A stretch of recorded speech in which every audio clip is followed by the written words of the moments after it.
আমার নাম মোহাম্মদ কামাল হোসেন। আমার বাড়ি রংপুর বিভাগে। বন্ধুগণ, আমি আমার জীবনের এই গল্পটা শুরু করার শুরুতে আপনাদেরকে আমার পরিবারের সম্বন্ধে জানিয়ে রাখি। আমার পরিবারে আমি যে আমার বাবা আছে, মা আছে, রয়েছে আমার দাদিমণি সহ আমার বড় দুইটা ভাই আর বড় একটা বোন। আমরা টোটাল 3 ভাই 1 বোন। আমাদের পরিবারটা রংপুর বিভাগ থেকে অনেক দূরের কোনো এক অজপাড়া গাঁয়ের এক নিম্নবিত্ত পরিবার। আমার বাবা পেশায় একজন ভ্যান গাড়ি চালক। ভ্যান গাড়ি চালানোর পাশাপাশি আমার বাবা দিনমজুরের কাজও করে। এক কথায় বলতে গেলে যখন যে ধরনের কাজ পায় আমার বাবা সে ধরনের কাজই করে। ছোটবেলা থেকে প্রচণ্ড রকমের অভাব অনটনে আমার শৈশবের দিনগুলো কাটতে থাকে। একইভাবে আমার বড় যে বোন আছে, আমার বড় বোনকে বিয়ে দিয়ে দিই। কিন্তু বিয়ে দেওয়ার পরেও আমার বড় বোন স্বামীর সংসার না করে, স্বামীর সঙ্গে ঝগড়া করে আমাদের বাড়িতে চলে আসে। আমার বোন আমাদের সঙ্গেই থাকে এবং আমার যেই বড় 2 ভাই আছে তারাও বাবার সঙ্গে টুকিটাকি কাজ করে। পরিবারের সবচেয়ে খারাপ মানুষটা ছিলাম আমি। ছোটবেলা থেকে আমি খুব বেশি দূর পড়াশোনাও করতে পারিনি। কোনোভাবেই শুধুমাত্র নিজের নামটা লিখতে শিখেছি। বাবার সঙ্গে বড় 2 ভাই কাজ করলেও আমি কোনোভাবেই বাবার কথা শুনতাম না। আমি সম্পূর্ণ বেপরোয়া এক জীবনযাপন করতাম। প্রতিদিন আমার নামে ঘরে কোনো না কোনো একটা বিচার আসতোই। কেউ না কেউ আমার নামে রিপোর্ট নিয়ে আমার বাবার ঘরের দরজায় এসে নক করতো। ছোটবেলা থেকে আমার স্বভাব চরিত্র খুব বেশি একটা ভালো ছিল না। চরিত্র ঠিক বলবো না, স্বভাবের কথাই বলি। আমার কেন জানি আমি যখন ছোট ছিলাম তখনই আমাদের এলাকাতে একটা টিম ছিল। মানে টিম ছিল বলতে আমাদের গ্রুপে আমরা অনেকগুলো পোলাপান ছিলাম। কারো গাছের আম কাঁঠাল থেকে শুরু করে লিচু কিংবা কারো গাছের কলা পেকেছে আমরা সেটাও কেটে নিয়ে আসতাম।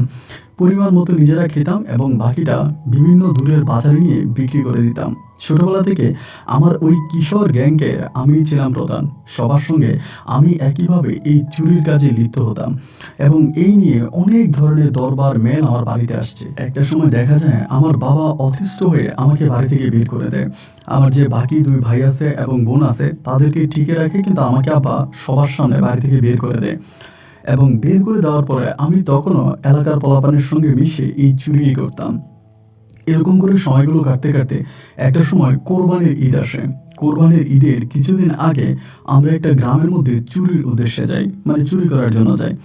তো একটা গরু চুরি করব এই পরিকল্পনা নিয়ে যাই। তো যখনই আমরা গরু চুরি করার জন্য গেলাম, ওই যে মানে যিনি মালিক ছিল ইনি গরু ঘরেই ঘুমাইতেন, মানে গরু ঘরেই সে থাকতেন। তো আমরা তখন আস্তে আস্তে করে গরু ঘরের ভিতরে ঢুকতেছিলাম গরু চুরি করবো বলে। প্রথম দিকে ওই লোকটাকে আমি দেখতে পাইনি, এই যে লোকটা গরু ঘরে ঘুমিয়ে আছে। যখনই আমি গরুর রশিটা খুললাম, ঘরে ঢুকে গরুর রশিটা খুললাম, এই বলে যখন গরুটা নিয়ে বের হব, গেট কাছাকাছি আসছি, এই সময় দেখা গেল লোকটা হঠাৎ করে পিছন থেকে উঠে লাফ দিয়ে আমার ঘাড়ে আমাকে ধরে, মানে আমাকে চেপে ধরছে। তো চেপে ধরার পরে আমি চলার জন্য ছুটার জন্য খুব চেষ্টা করলাম, কিন্তু সেই লোকটা খুব শক্তিশালী ছিল।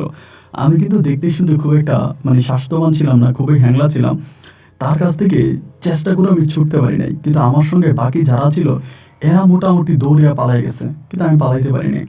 এবং লোকটার এই চিৎকারের শব্দ শুনে তারা আশেপাশের অনেকগুলো মানুষ ঘুম থেকে উঠে গেছে। বরাবরের মতো সবাই দৌড়ে এসে আমাকে ওখানে ধরে ফেলে এবং ধরে ফেলে আমাকে গণপিটুনি দেয়। শুধু পিটুনি না, এমন মারা মারে জন্মের পর থেকে মনে হয় এভাবে কেউ মারে নাই। মায়ের বুকের দুধ মনে হয় মুখে চলে আসে। মেরে আমাকে তখন এখানে গাছের সঙ্গে বেঁধে রাখে। তো এটা যেহেতু আমাদের পাশাপাশি একটা গ্রাম ছিল, তো সবাই চিনতে পারছে আমার পরিবারের পরিবার সম্বন্ধে। তো এরপরে রাতের বেলায় আমার আব্বা আমাকে খবর দেওয়া হয় যে কামালকে এমন এমন ধরা হয়েছে, কালামকে এমন এমন ধরা হয়েছে, ও চুরি করছে। আমার পরিবারের কোনো মানুষ, আমাদের পরিবারের কোনো মানুষ আমাকে ছুড়াইতে যায় নাই, যাবে না, সোজা কথা যেটা। আমার আব্বা তো বলেই দিছে, আমি ওকে আমার ঘর থেকে বের করে দিয়েছে, ও আমার সন্তান না।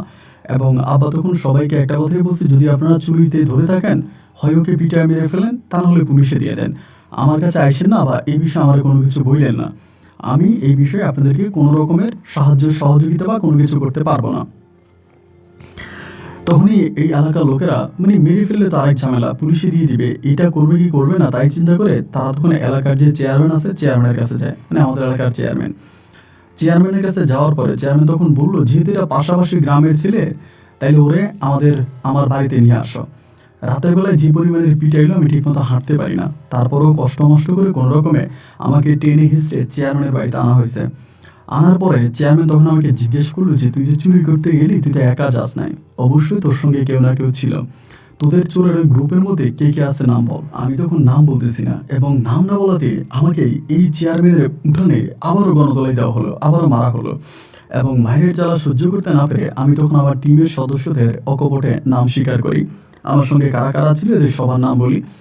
এবং বলার পরে চেয়ারম্যান বলতেছে যে যা, এই যাদের নাম বলছে তাদেরকে খুঁজে আন। কিন্তু দেখা যায় এরা সবাই, যেহেতু আমি ধরা খেয়ে গেছি, রাতের মধ্যে সবাই এলাকা ছেড়ে চলে গেছে, অনেকের বাড়িতে গেছে, কারো বাড়িতে আর পাওয়া যায়নি, মানে কাউরে আর পাওয়া যায়নি। না পাওয়া যাওয়ার পরে তো সব খোঁজাখুঁজি, অনেক খোঁজাখুঁজি করছে, কাউরে পাই নাই। এবং না পেয়ে তারপর চেয়ারম্যান বললো যে একটা কাজ কর, ওরে থানাতে দিলে তো কোনো লাভ নেই, পুলিশ নিয়ে যাবে, কয়েকটা থাপ্পড় চটকনা দিবে, কারণ চুরির মামলা, অতটা ডেয়ারিং কোনো মামলা না, ওরে ছেড়ে দিবে। এর থেকেও বরং একটা কাজ করি, ওরে আমরা গ্রাম থেকে বের করে দিই। আমাদের গ্রাম সহ আশেপাশের 8-10 গ্রামে যদি কেউ ওর ছায়াও দেখতে পায় তাহলে আমার কাছে আসবি, এবং এরপরে আমরা ওকে ডাইরেক্ট মেরে ফেলবো, মানে আমার সামনেই বললো যে ডাইরেক্ট মেরে ফেলবো, এবং মাইরে ওরে কবর দিয়ে দিব, পুলিশের সঙ্গে আমি বুঝবো, বলবো চুরি করতে গিয়ে গণপিটুনি দিতে মারা গেছে, শেষ, এটা আমি মামলা বুঝবো। এই কথা বলে চেয়ারম্যান তখন বলে সবাই বলে ছেড়ে দেয়। তো বিকেলের দিকে আমাকে তখন মেরে ধরে বিকেলের দিকে ছেড়ে দিছে। তো ছেড়ে দেওয়ার পরে আমি তখন, মানে আমার শরীরে এত ব্যথা যে ভাই আমি উঠে মানে হাঁটতে পারি না, মানে পুরো শরীরকে মেরে একেবারে থ্যাতরা করে ফেলছে। তো চিন্তা করছি কই যাব, মানে আমার তো আসলে মানে যাওয়ার মতো কোনো জায়গা নেই, এখন কোথায় যাব। কান্না করতেছি। তো বাড়ির দিকে যাওয়ার চিন্তা করতেছি, আবার ভাবতেছি বাড়িতে গিয়ে তো কোনো লাভ নেই, বাড়িতে গেলে উল্টা আমার মাইরা বাড়ি থেকে আবারও বের করবে। বাড়িতে না গিয়ে তখন বাজার পর্যন্ত গেছি। বাজারে যাওয়ার পরে বিশ্বাস করেন ভাই, একটা কুকুরের সঙ্গে মানুষ এরকম খারাপ ব্যবহার করে না। বাজারে যাওয়ার পরে সবাই আমার সঙ্গে মানে যেভাবে খারাপ ব্যবহার করতেছে, যে যেভাবে পারতেছে সে সেভাবে আমাকে, মানে আমার সঙ্গে দুর্ব্যবহার, খারাপ ব্যবহার করতেছে, আমার গায়ে হাত তুলতেছে, এবং মানে যা করতেছে তা ঠিক আসলে বলার মতো না, এইভাবে আমাকে মারতেছে। তো একটা সময় চিন্তা করছি যে গ্রামে থেকে বা কি করব, মানে আমার যেই মানে যে অবস্থা, মানুষ দোকান থেকে আমাকে গরম পানি ছুঁড়ে মারে, খারাপ ভাষায় গালাগালি করে, যা পারতেছে তাই করতেছে। একটা সময় সিদ্ধান্ত নিলাম যে আমি গ্রাম থেকে চলে যাব। সে রাতের বেলায় শরীরের রক্তগুলোকে মুছে আরেকটা লোককে দিয়ে আমার বাড়ি থেকে, মানে আমি যেখানে থাকি আর কি, ওইখান থেকে আমার জামা কাপড়গুলো যা আছে সবগুলো নিয়ে আসছি। আইনা ওই রাতের বাসেই আমি তখন এই রংপুর থেকে ঢাকায় চলে আসি। রংপুর থেকে ঢাকায় আসি। ঢাকায় আসার পরে মানে বুঝতেই পারেন যে আমার তো ঢাকায় পরিচিত কেউ নাই, আর পকেটে কোনো টাকাও নাই। একে তো পকেটে টাকা নাই, তার উপরে এই মানে শরীরও ব্যথা। এরপর আমি ঢাকায় নামার পরে সদরঘাট পর্যন্ত আসছি, এসে আমি ওইখানে কাজ টাজ করতেছিলাম। যেখানে যে ধরনের কাজ পাই সেখানে সে ধরনের কাজই করি, মানে বিভিন্ন কাজের সাথে তখন আমি জড়িয়ে পড়ি। এইরকম কাজ কাম করতেছি, এরকম করতে করতে অনেকগুলো দিন তখন পেরিয়ে গেছে। অনেকগুলো দিন পেরিয়ে যাওয়ার পরে একদিন হঠাৎ করে আমাদের নানু বাড়ির একটা লোকের সঙ্গে আমার দেখা, সদরঘাটের ওখানে, ঢাকা সদরঘাটে। তো দেখা হওয়ার পরে ওই লোকটা আমাদের বলতেছে আমার নানু নাকি মারা গেছে, ও সরি আমার নানা মারা গেছে। আমি বলতেছে যে আমার নানা মারা গেছে অনেক আগে। তা আমি কিন্তু আমার নানারা অনেক ভালোবাসতাম, মানে নানার সঙ্গে আমার খুব মধুর সম্পর্ক ছিল। আমি চোর হলেও আমার নানার প্রতি আমার অনেক ভালোবাসা ছিল। তো যখন হঠাৎ করে এই লোকটার মাধ্যমে জানতে পারলাম যে আমার নানা ভাই নাকি মারা গেছে অনেক আগে, এটা শুনে তখন আমি নিজেকে ধরে রাখতে পারি নাই। পরে আমি ঢাকা সদরঘাট থেকে আবারও আমার নানার কবর দেখার জন্য রংপুরের উদ্দেশ্যে রওনা দিই। তো রংপুর গিয়ে পৌঁছাইলাম। পৌঁছানোর পর যাওয়ার সময় নানার জন্য অনেক কিছু নিয়ে গেছি, ঢাকা শহর থেকে যতটুকু পারছি নিয়ে গেছি। নিয়ে যা তারপরে আমি তখন নানার কবর দেখার জন্য গেছি, নানু নিয়ে গেছে। নানার কবরটা দেখা বুকটা তখন কাইপা উঠছে ভাই, খুব কষ্ট হচ্ছিল। আমার একটা মামা আছে, আমার মামাও কিন্তু আমার নানার সঙ্গে ভালো সম্পর্ক না, সে বিয়ে করে বউ নিয়ে আলাদা থাকে। আমার নানা নানি একইভাবে, মানে তারা হচ্ছে একটা আলাদা কুড়ে ঘরে, মানে ভাঙা একটা ঘরে থাকতো। নানা টুকিটাকি কাজ টাজ করতো, নানি চলতো। তো এই নানা মারা যাওয়ার পরে আমার নানি তখন বেশ অসহায় হয়ে পড়ে, মানুষের বাড়িতে কাজ টাজ করে বা কেউ সাহায্য সহযোগিতা করলে এটা দিয়ে ধীরে স্বস্তিতে নানি চলতো। নানার কবর দেখে খুব মন খারাপ হলো, হওয়ার পরে কান্নাকাটি করছি। করে আমি নানিরে বললাম যে নানি আমি রাতের বাসে আবারও ঢাকায় চলে যাব। নানি তখন আমারে বলে তুই যে ঢাকায় যাবি আমার সাথে করে নিয়ে চল। আমি বললাম যে না নানি, আমি তো ঢাকায় যেখানে থাকি তোমার নিয়ে আমি কই রাখবো, আমার তো তোমার রাখার মতো জায়গা নাই। নানি বলে যদি আমারে নিয়ে তো রাখার মতো জায়গা না থাকে তাহলে তো আমার রাখা যাইস না, তুই যদি আমার রাখা যাস তাহলে কয়েকদিন পর আইলে দেখবি যে তো নানার পাশে আমার কবরটাও হয়ে গেছে। নানির এই কথা শুনে কলিজারা তখন একটা কামড় দিয়ে বসছে যে হাই হাই, নানি যে এরকম করে বলতেছে। আমি তখন নানিরে বললাম, নানি তুমি তো জানো আমি পেশায় একটা চোর এবং চুরি করতে গিয়ে ধরা খাইছি, সবাই মাইরা গ্রাম থেকে বের করে দিছে। আমার নানি বলে, এটা তো তোর গ্রামের মানুষ জানে, আমার গ্রামের মানুষ তো জানে না। তুই একটা কাজ কর, তুই আমার গ্রামে থাইকা যা, গ্রামে অনেক কাজ আছে, আমি মানুষের বাড়ি টুকিটাকি কাজ করি তো আমি দেখি, তুই যদি গ্রামে কাজ করিস তাহলে ভালো টাকাই তুই ইনকাম করতে পারবি। দেখা যায় আমাদের বাড়ি থেকে আমাদের নানু বাড়ির দূরত্ব অনেক বেশি, মানে অনেক দূরের গ্রাম। তখন আমার মাথায় এই জিনিসটা আসছে যে আসলেই তো নানি কথাটা ঠিক বলছে, তো খারাপ বলে নাই। এই গ্রামের কেউ তো আর জানে না যে আমি চুরি করি। আমি এই চুরির পেশাটা ছেড়ে এই গ্রামে ভালো মানুষের সঙ্গে বসবাস করতে শুরু করব, এই চুরিদারি আমি আর করবো না। আর নানুকে রেখে ওই আজব শহর ঢাকাতেও আমার আর যেতে ইচ্ছে করতেছে না। আমি তখন পুরোপুরি সিদ্ধান্ত নিলাম যে না, আমি ঢাকায়ও যাবো না এবং আমি চুরিও করবো না। আমি নানুর সঙ্গে এই গ্রামে থাইকা আমি তখন টুকিটাকি গ্রামে কাজ করব। তো এবার নানুর সঙ্গে আমি ওই পুরো ঘরের মধ্যে থাকতে শুরু করলাম। শুরু হলো আমার এক নতুন জীবন। তখন নানু মাঠে ঘাটে কাজ করতো, আমার নানি একদম মানে পুরুষের মতোই কাজ করতো, মানুষের বাড়িতেও কাজ করতো, জমি জমাতেও কাজ করতো। পরে আমি কি করতাম, মাঠে ঘাটে কাজ করি। আমি তো ছোটবেলা থেকেই অতটা কাজ কাম যদিও না করি, তবে গ্রামের ছেলে তো কাজ সম্বন্ধে জানতাম। তো মানুষের ধান কাটা, এরপরে আপনার ইয়ে করা, মাটি কাটা থেকে শুরু করে যত কাজ আছে আমি তখন কাজ করতাম। আর আরেকটা কথা আপনাকে জানাই রাখি ভাই, আমাদের রংপুরটা ছিল একটু অনুন্নত এলাকা, মানে এক কথায় বলতে গেলে অন্য বিভাগের তুলনায় রংপুর বিভাগটা একটু আপনার ইয়ে ছিল, দুর্বল ছিল আর্থিকভাবে। তো সে সময় দেখা যায় কি যে কাজ করলে জম দিত, মানে অল্প টাকা দিত। দেখা যায় কেউ টাকা দিত, কেউ দিতও না, কেউ মানে 3 বেলা পেট চুক্তি খাওয়াই দিত, ওইটুকুই কাজ। অনেকেই টাকা দিত, অনেকে টাকা দিত না, আর টাকা দিলেও খুব সীমিত, মানে অল্প টাকা দিত। এই করতে করতে করতে করতে তখন অনেকগুলো দিন কেটে গেল। প্রায় আপনার 6-7 মাসের মতো নানুর বাড়িতে কাজ করছি। এবং কাজ করার পরে একটা দিন হইলো কি, কাজ করতেছি মানে মাঠের মধ্যে কাজ করতেছি, এমন সময় দেখলাম কি যে একটা মহিলা একটা ছাগল আর কি, রাম ছাগল বড়, ছাগলটারে বাইটা মহিলা চলে গেছে। আমি তখন মাঠে কাজ করতেছি, মাঠটা পুরো ফাঁকা, মাঠে কেউ নেই। একটা কথা আছে না যে চুরি হচ্ছে একটা নেশা, এই নেশা যারা একবার ধরছে ওইটা থেকে বেরোতে পারে না। আমার তখন মনে হলো যে ছাগলটা বিক্রি করে দিব, মানে এরকম একটা চিন্তা ভাবনা আসছে যে ছাগলটারে বিক্রি করে দিব। তাই ছাগলটারে কেমনি বিক্রি করব, এভাবে তো আর ছাগল বিক্রি করা যাবে না। এখন কি করা যায়, মানে মাঠটা পুরো ফাঁকা ছিল, মাঠে কোনো মানুষ ছিল না। ওই সময়ের ভিতরে আমি তখন সিদ্ধান্ত নিলাম যে ছাগলটা বেচবো। এইবার ছাগলটা আমি এখান থেকে খুইলা নিয়া এই গ্রাম থেকে, তখন ধরেন আপনার মানে দুপুরের দিকে তো অনেক দূরের একটা গ্রাম আছে, ওইখানে আবার আপনার মানে গরু বাজার আর কি, গরু ছাগলের বাজার। আমি এখান থেকে ছাগলটা নিয়ে গরু বাজারের দিকে রওনা দিলাম। তাই গরু বাজার যাওয়ার পথে রাস্তার মধ্যে আমার কয়েকজনে জিজ্ঞেস করলো ছাগলটার দাম কত। তো একটা ছাগলের যতটুকু দাম থাকে আমি সেই দাম বলি নাই, তার অর্ধেকের দাম বলছি। তা বলার পরে অনেকেই তখন ছাগলটা নিতে রাজি হলো। গ্রামের মানে ওই বাজারে যাওয়ার আগে রাস্তার মধ্যে আমি তখন ছাগলটা বিক্রি করে দিলাম। ছাগলটা বিক্রি করে দেওয়ার পরেই আমি তখন আসছি টাকাগুলো নিয়ে। আইসে দেখলাম যে আরে বাবা, এত কাজ করি, এত পরিশ্রম করি, সকাল থেকে রাত অবধি পরিশ্রম করি, 100 টাকা 200 টাকা পকেটে ঢুকাইতে পারি না। আর দেখা যায় একটা ছাগল বিক্রি করে দিলাম, 1000 টাকা পকেটে ঢুকে গেছে। তাই কিন্তু আমার চুরিয়ে ভালো, আমি এটা কেন করবো। এবার আমি করলাম কি, এই ধরনের কাজ ছেড়ে দিলাম, মানে মানুষের বাড়িতে কাজ করা, জম দেওয়া, এগুলো ছেড়ে দিলাম। ছেড়ে দিয়ে আমার তখন একমাত্র টার্গেট ছিল জমিতে ছাগল গরু অথবা রাজহাঁস, মানে যা পাই, হাঁস মুরগি যেটাই ধরতে পারি, যা পাই আমি তখন এগুলো চুরি করতে শুরু করলাম। যেখানে ছাগল পাইতাছি, গরু পাইতাছি, হাঁস মুরগি পাইতাছি, নিতাছি, বেচতাছি এবং টাকা নিতাছি। তখন আমার নানি অনেকটা অসুস্থ হয়ে যায়, নানি তখন ঘরের মধ্যেই থাকে। আর নানি ওই সময়তে আমার বারবার বলে, তুই বিয়ে কর, তুই বিয়ে কর, তুই বিয়ে কর, তুই বিয়ে করিস না কেন, এগুলো আমার নানি বলতেছে। তুই একটা বিয়ে কর। আমার আব্বা আম্মা তো আর আমার কোনো খবর নেয় না, নানি বলে আমার এই ঘরটার মধ্যে তুই একটা বউ নিয়ে থাক, এগুলো নানি বলতেছে। তা আমি নানিরে কোনো কিছু বলি না। এইরকম করে হলো কি, যেহেতু আমি অনেকগুলা মানে হাঁস মানে গরু ছাগল আমি মাঠ থেকে নিয়ে বিক্রি করে দিয়েছি গোপনে গোপনে বিভিন্ন জায়গায়, তখন তারা করলো কি, গ্রামের মধ্যে পাহারা বসায় দিছে। আসলে চোর কারা তারা তো আর তা জানে না, তখন তারা গ্রামে পাহারা বসায় দিছে। ধরেন একজন রাখছে যে আজকে তুই গ্রামের মানে যারা গরু ছেড়ে দিবে মাঠে, তুই গরুগুলোকে পাহারা দিবি, আজকে তুই দিবি, এরপরের দিন আরেকজন দিবি।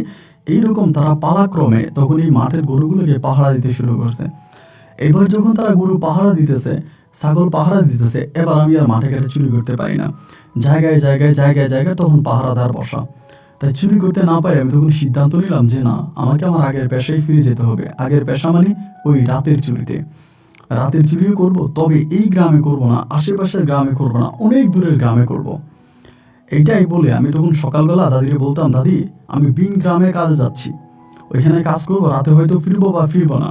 চুরি যে করতাম ওটা কিন্তু নারীকে বলতাম না। এরপরে আমি অনেক দূরের গ্রামে চলে যেতাম, যাইয়া মানুষের ঘরে যায়। এখন তো ধরুন অনেক পাকা ঘর হয়ে গেছে, ওই সময়তে পাকা ঘর ছিল না, বেশিরভাগই ছিল মাটির ঘর। মাটির ঘরের শিক কেটে আমি তখন ঘরে ঢুকতাম, শিক কেটে ঘরে ঢুকে আপনার যা পাইতাম সব চুরি করে নিয়ে আসতাম, এবং আইনা ওগুলো একটা জায়গাও ছিল, ওইখানে লুকিয়ে রাখতাম এবং পরে আস্তে আস্তে বিক্রি করতাম।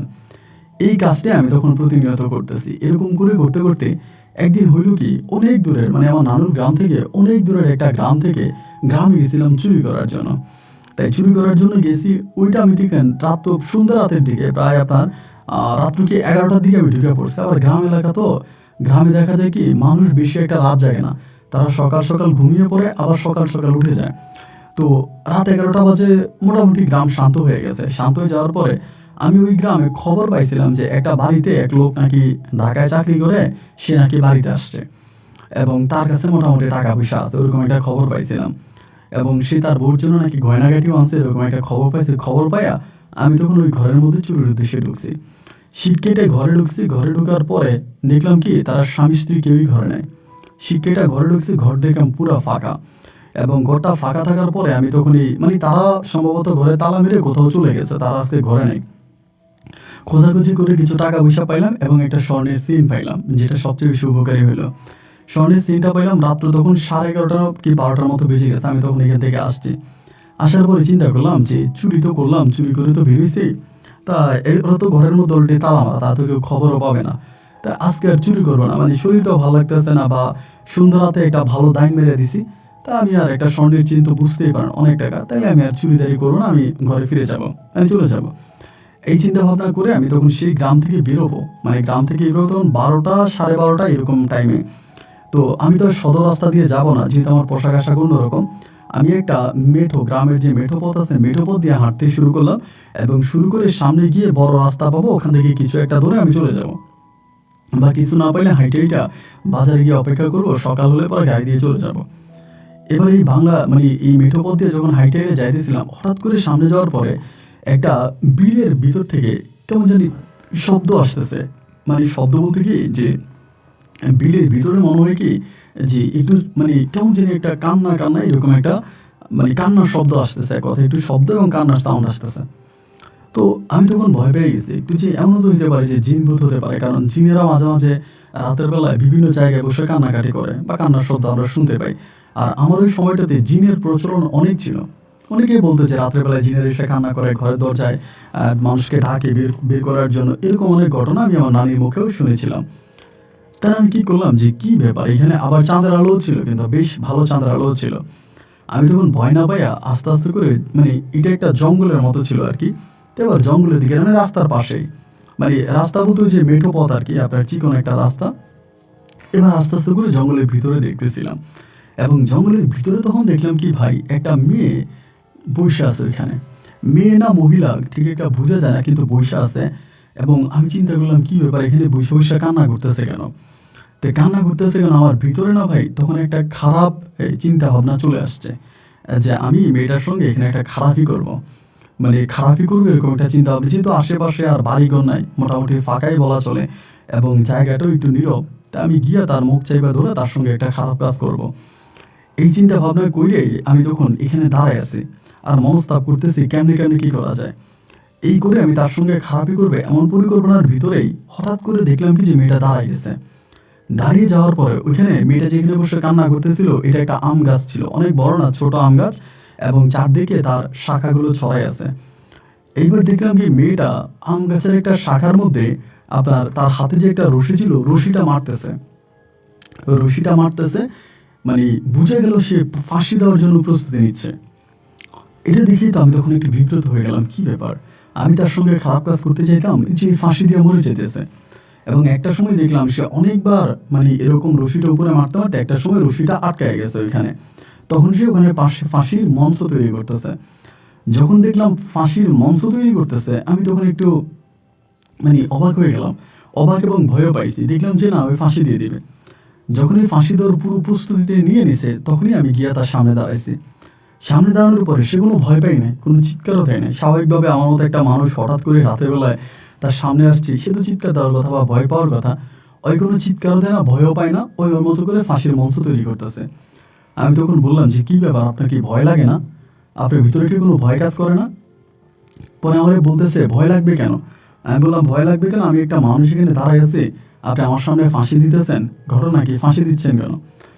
পরে বলতেছে ভাই আপনার কাজে আপনি যান, আমার কাজ আমারে করতে দেন। তো তখন কিন্তু আমার গায়ে পোশাক আশাক বেশ ভালোই ছিল, মানে চোরের কোনো পোশাক ছিল না। আমি দুইটা পোশাক সবসময় ক্যারি করতাম। চুরি করার সময় একটা পোশাক পরতাম, চুরি করে বের হয়ে আমি ভালো পোশাক আশাক পরে ফেলতাম। তো আমার গায়ে তখন ভালো পোশাক আশাকই ছিল। আমি এটারে বললাম যে আপনি থামেন, এগুলো বন্ধ করেন। এগুলো আমি তখন তার কাছ থেকে রশিটা টেনে নিতেছি। মেয়েটা বলতেছে ভাই আমার রশিটা দিয়ে দেন, আপনার কাছে আপনি যান, আমারে মরতে দেন।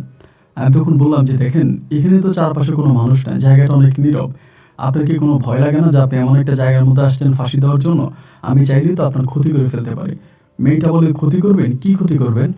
আমি আপনি ইজ্জত দিতে পারি। ফলে ইজ্জত, যে মেয়েটা তার জীবন দেওয়ার জন্য রাজি, সেখানে আপনি ইজ্জতের কথা বলতেছেন? আপনার যদি মনে হয় আমার ইজ্জত দিবেন তাহলে নিয়ে নেন, আমার ইজ্জত নিয়ে আপনার মনে লালসা মিটা আপনি এখান থেকে চলে যান, এরপর আমার কাজ আমার করতে দেন।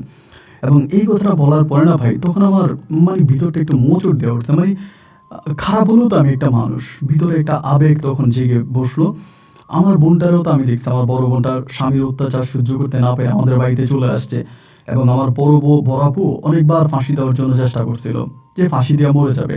স্বামীর ঘর থেকে চলে আসছে, স্বামীর অত্যাচারে বাবার বাড়িতেও শান্তি নেই, ফাঁসি দিবে। তো এই মেয়েটারে দেখা তখন আমার বোনের কথা আমার মনে পড়ে গেছে। আমি তখন তার বোন বলে বললাম যে বোন রে, রাগ করবেন না, আপনার নামটা কি একটু জানতে পারি? আপনার নাম কি? বলে আমার নাম স্বপ্না। আমি বললাম তো আপনি ফাঁসি দিতে আসছেন কেন এত রাতের বেলা, আমার কি একটু বলা যায়? পরে না, বলা যাবে না। আমি বললাম দেখেন রাগ করবেন না, একটু বলেন না আপনার বাড়ি কোনটা? পরে আঙ্গুল দিয়ে দেখাই দিল এই বিল থেকে মোটামুটি একটু দূরেই একটা বাতি, মানে কিছু বাতি জ্বলতেছে, ওইটা নাকি তার বাড়ি। আমি বললাম তো ওইটা আপনার বাড়ি, আপনার স্বামী কই? বলে আমার স্বামী ঢাকায় থাকে। তাই বললাম আপনার স্বামী ঢাকায় থাকলে আপনি ফাঁসি দিচ্ছেন কেন? আপনার স্বামী যদি ঢাকায় থাকে, আপনার স্বামী কি কোনো পরকীয়া করে? বলে না, কোনো পরকীয়া করে না। তো বললাম স্বামী যদি পরকীয়া না করে আপনি কেন ফাঁসি দিতে আসছেন, আমার একটু বলেন না। আপনি ফাঁসি দেন, সমস্যা না, আমি চলে যাবো, কিন্তু আপনার দুঃখের কথাটা একটু শুনে চাই। মেয়েটা তখন বলতেছে আপনি কি, মানে আমারে বলে আপনি কি? আমি তখন সহজ একদম সরল উত্তর দিলাম যে আমি চোর। বলে মানি? আমি বললাম হ্যাঁ আমি চোর। একটা বাড়িতে গেছিলাম, অমুক বাড়িতে, তার নামও বললাম, ঠিকানাও বললাম, অমুক বাড়িতে গেছি, অমুকের বাড়িতে গিয়ে আমি চুরি করে আসছি। এটা বলার পরে মেয়েটা বলতেছে আপনি যার বাড়িতে চুরি করছেন এই লোকটার সঙ্গে আমার স্বামীর কিন্তু বেশ ভালো সম্পর্ক। আমি বললাম হ্যাঁ হতেও পারে, আমি সেই বাড়িতে গেছিলাম, চুরি করছে, একটা স্বর্ণের চেন চুরি করছে, একদম অকপটে সহজ সরলে তার কাছে সবকিছু স্বীকার করতেছি। পরে মেয়েটা আমারে বলতেছে আপনি নিজে কি এরকম সহজ সরল ভাবে আমার চোর বলতে, মানে আপনি চোর দাবি করতেছেন, আপনি চুরি করে আসছেন, আপনি কেন বলতেছেন? আমি বললাম যেটা সত্যি সেটাই। তখন মেয়েটা বলতেছে তার মানে তো আপনি একটা ভালো মানুষ, যেহেতু ভালো মানুষ তার কাছে আমার দুঃখের কথাগুলো বলা যায়। আসলে মূলত আমার স্বামী হচ্ছে ঢাকায় থাকে, ওই গ্রামে খুব বেশি একটা আসে না, মাঝে মাঝে আসে। এবং এই সুযোগে আমার শ্বশুর এবং আমার দেবর, তারা দুজনে আমার সঙ্গে খারাপ কাজে লিপ্ত। এবং আমার দেবর এবং আমার শ্বশুর, তো তারা যে আমার সঙ্গে এই কাজগুলো করে, আমি মানে কি করবো, আমি কাউকে মুখ দেখাইতে পারি না। মেয়েটা কিন্তু দেখতে খুব সুন্দর, মানে হাতে গোনে 100টা মেয়ের মাঝে একজন হবে, দেখার মতো একটা সুন্দর মেয়ে। পরে বলতেছে আমার আর্থিক অবস্থাও ভালো না, আমার বাবা মা গরিব। আমি আমার বাপ মায়ের কাছে অনেকবার বলছি যে আমার শ্বশুর আর আমার দেবর আমার সঙ্গে এগুলো করতেছে, আমার স্বামী কোনো প্রতিবাদ করে না। আমার বাবা মা একটা কথাই বলতেছে, হয় তোর স্বামীর বাড়িতে থাক, না হয় ফাঁসি দিয়ে মরে যা, আমার বাড়িতে আসিস না, আমি তোরে খাওয়াইতে পারবো না। তো আমার স্বামীর অনেকবার বলছি, আমার স্বামীও আমার কথা শোনে না, আমার কথা মানে না। তুই চিন্তা করলাম যে স্বামীও যেহেতু শোনে না, আর আব্বা আম্মাও বলে দিছে তাদের বাড়িতে না গেলে আমি যেন আত্মহত্যা করে মরে যাই, তাদের বাড়িতে না যাই। তো আমি চিন্তা করছি আমার তো আমার আব্বা আম্মা বলিয়ে দিছে, তো আমি এটাই করবো। এই জীবনে রাখতে চাই না ভাই, বাপ ছেলের অত্যাচার আমি সহ্য করতে পারতেছি না। আমি তো একটা মানুষ, এবং আমার শ্বশুর বয়স অতটা না, মানে লম্বা টম্বা এবং খুবই স্বাস্থ্যবান, আমার না আর পারি না, আমি এটা করার জন্য আসছি। পরে মেয়েটার কথা শুনে আমার ভিতরটা খুব নাড়া দিয়ে উঠলাম। আমি বললাম বোন রে বসেন, আমি একটু কথা বলি। দেখেন আমি চুরি করে আসছি, যে কেউ আমাকে হয়তো ওই গ্রামে হঠাৎ করে এখনো যদি কেউ চিৎকারতে আমরা হয়তো এখান থেকে ধরে ফেলবে। তা আমি আপনার একটা কথা বলি, মানে জানি না মানে ভাই কেন যে এটা তারে বললাম বা কি কারণে আমি কথাটা বলে বসছি আমি সেটা জানি না। আমি মেয়েটারে বলতেছি যে আপনি মরে যাওয়ার থেকেও একটা কাজ করেন, আমার সঙ্গে চলেন। এমনিই বলতেছি, আপনি মরে যাওয়ার থেকেও একটা কাজ করেন, আপনি আমার সঙ্গে চলেন। মেয়েটা বলে আমার কই নিয়ে যাবেন? আমি বললাম নিয়ে যাব, আমার নানি আছে। এবার আমি আমার ঘটনাটা তাকে বলতে শুরু করলাম, মানে সংক্ষেপে যতটুকু পারলাম আর কি। যে গ্রামে থেকে আমাকে এভাবে বহিষ্কার করছে, ঢাকায় গেছে, ঢাকা থেকে আসছি, নানির বাড়িতে আসছে, এবং মানে আপনাকে এতক্ষণ যা কিছু বলছি এগুলো সংক্ষেপে তার কাছে বলছি। বলার পরে মেয়েটা বলতেছে আপনি তো মানুষ হিসেবে খুব ভালো। তো আমি তো আসলে আত্মহত্যা করতে আসছিলাম, কিন্তু আপনার মধ্যে একটা মানুষ পেয়ে আমার কাছে খুব ভালোই লাগতেছে। আমি বললাম তো আমার সঙ্গে চলেন। মেয়েটা তখন বলতেছে আমি আপনার সঙ্গে গেলে আপনি যদি আমাকে খারাপই করে ছেড়ে দেন। আমি বললাম যদি খারাপই করে ছেড়ে দেই তাহলে তো আপনি বললেন আপনি মারা যাবেন। আর একটা মানুষ যেহেতু মরতেই আসছে তখন তার সঙ্গে আর খারাপই টারাপি কি, আপনি যেটা আমাকে একটু আগে বললেনই। আর যদি খারাপি করার ইচ্ছেই থাকতো আপনার সঙ্গে আমি এতক্ষণ বসে বসে কথা বলতাম না, খারাপিটা বহুত আগেই করে ফেলতাম। আসলে আপনাকে দেখে আমার ভিতরটা নাড়া দিয়ে উঠছে, ভিতরটা মোচড় দিয়ে উঠছে। আপনি যদি রাজি থাকেন আপনি আমার সঙ্গে চলেন। আমার নানি আমার বেশ কয়েকদিন ধরে বলতেছে বিয়ে করার জন্য, বিয়ে করার জন্য। আমি তো একটা পেশায় চোর, আমার কে বিয়ে করবে বলেন? গ্রাম থেকে চোরের অপবাদ নিয়ে বের হয়েছি, নানুর বাড়িতে করি চুরি, আমার কে বিয়ে দিবে? আমার একটা নানির ছোট্ট ঘর আছে, ওই ছোট্ট কুড়ে ঘরের মাঝে আমি আপনার নিয়ে থাকবো, আপনি যদি আমার সঙ্গে যাবেন তো? মেয়েটা তখন বলতেছে যে মানে সে মানে আমতো আমতো করে হঠাৎ করে বলতেছে হ্যাঁ যাবো। আমি বললাম আপনি আমাকে চিনেন না কিন্তু। বলে সমস্যা নেই, যদি মেরে ফেলেন মেরে ফেলবেন, মরতেই তো আসছিলাম, তাহলে আপনি আমারে মেরে ফেলবেন, তা আমি চলে যাব। কারণ আমার এই মুহূর্তে যাওয়ার মতো কোনো জায়গা নাই। আর যাওয়ার মতো কোনো জায়গা নাই বলেই কিন্তু আমি আত্মহত্যার পথটা বেছে নিয়েছিলাম। যদি যাওয়ার মতো কোনো জায়গা থাকতো আমি কিন্তু আত্মহত্যা করতাম না। আমি তখন বললাম যে ঠিক আছে তাহলে চলেন আমার সঙ্গে। এরপরে আমি তখন এই মেয়েকে নিয়ে হাঁটতে শুরু করলাম। অবাক বিষয় ভাই, যে মেয়েটা আমাকে চিনে না জানে না, শেষ রাতে আমার হাত ধরে এই জঙ্গল থেকে বেরোয় রাস্তার মাঝে হাঁটতে শুরু করছে।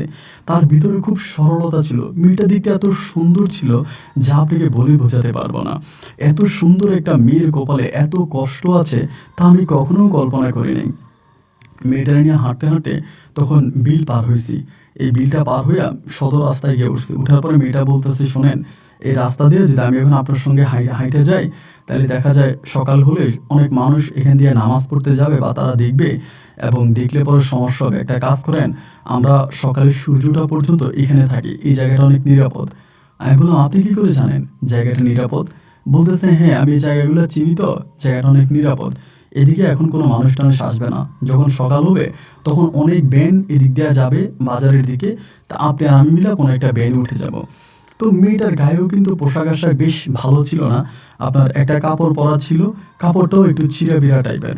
তো আমি বললাম যে যদি আমি আপনার সঙ্গে ভ্যানে উঠি তাহলে তো অনেকেই অনেক কিছু মনে করতে পারে, আপনি যদি কেউ চিনে ফেলে। বলে না কেউ চিনবে না, আমার কেউ চিনবে না, আমি কাপড় দিয়ে মুখ ঢেকে ফেলবো। যেমন কথা তেমন কাজ, সারাটা রাত তার সঙ্গে ওখানে বসে আছি। একটু একটু করে তখন পূবের আকাশটা আলোকিত হতে শুরু হলো, ফজরে আজান দিল, তখন রাস্তায় একটা দুইটা করে ভ্যান আসতেছে। তারপর আমি আর ও একটা ভ্যানে চড়ে এলাম।